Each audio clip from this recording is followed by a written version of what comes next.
یوه ستونزه ده چې د ډیرو انسانانو ژوند یې تریخ کړی دی. اړیکې یې ترینګلي کړي دي. له کورنۍ سره، له ملګرو سره یې راشه درشه بې خونده کړې ده. پوهېږې دا ستونزه ښایتا کې هم وي. عکس العمل ښکاره کول، زر چټک غبرګون ښکاره کول. کله کله یو څوک در سره یو عمل وکړي، یو کار در سره وکړي، ته عاجل غصه شي یا غبرګون ښکاره کړي یا داسې یو عکس العمل درنه وشي چې وروسته بیا پرې پښیمانه یې. که دغه کار در سره وي، راځه دا مشوره مې واوره.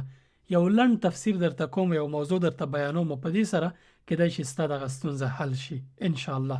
هغه دا د هر عمل دی او عکس العمل دی. یو عمل دی او عکس العمل دی، د دې منځ کې یو فاصله ده، دې ته تفسیر وایي.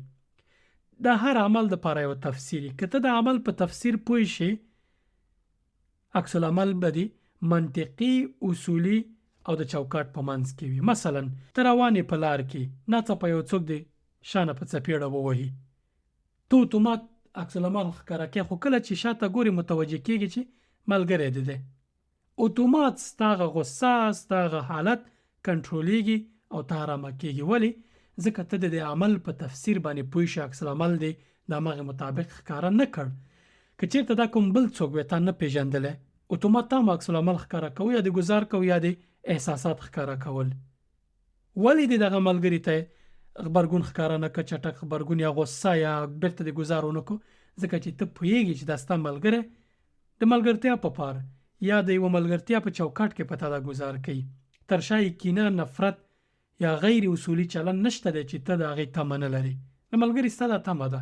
اوس د ملګري دغه عمل دپاره تا تفسیر پیدا کو، د عمل درته جوت شو، معلوم شو چې دا ملګری هسې په تا ګزار نه کوي، د ټوکو دپاره یې کوي، د غصې نه یا د کرکې نه کوي. که چېرته د غصې او کرکې وی، تا به بېرته ګزار پرې کوو یا به د جدي عکس العمل ښکاره کوو. همدغې ته تفسیر وایي. اوس که هر څوک هر عمل تا سره کوي او ته د هغې دپاره یو منطقي تفسیر پیدا کړي، ته به هېڅکله بې منطقه، غیر اصولي، احساساتي یا خراب غبرګون ښکاره نه کړي. بې ځایه به غصه نه شي، داسې یو کار به درنه ونه شي چې وروسته پرې بیا پښیمانه. هر چا چې هر عمل کوو، لومړی ځان سره وایه کېدای شي، دا کېدای شي کلمات دومره قوت لري چې ستا ډېر مشکلات ورسره حل کېږي. چا ته ټلیفون ځواب نه کو، کېدای شي مصروف وي، کېدای شي وخت به نه لري، کېدای شي یو بل کار کې مصروف، کېدای شي راته زنګ وي. 100 دانې کېدای شي ورته پیدا کړه، تر دې چې ستا زړه ارامه وي او کینه پکې وده ونه کړي. چې کله کینه ستا زړه کې وده وکړي، تر ټولو لومړی تاوان یې تا ته دی. که ته دغه هر عمل دپاره یو منطقي تفسیر پیدا کړې، ستا ژوند به دومره ارامه وي.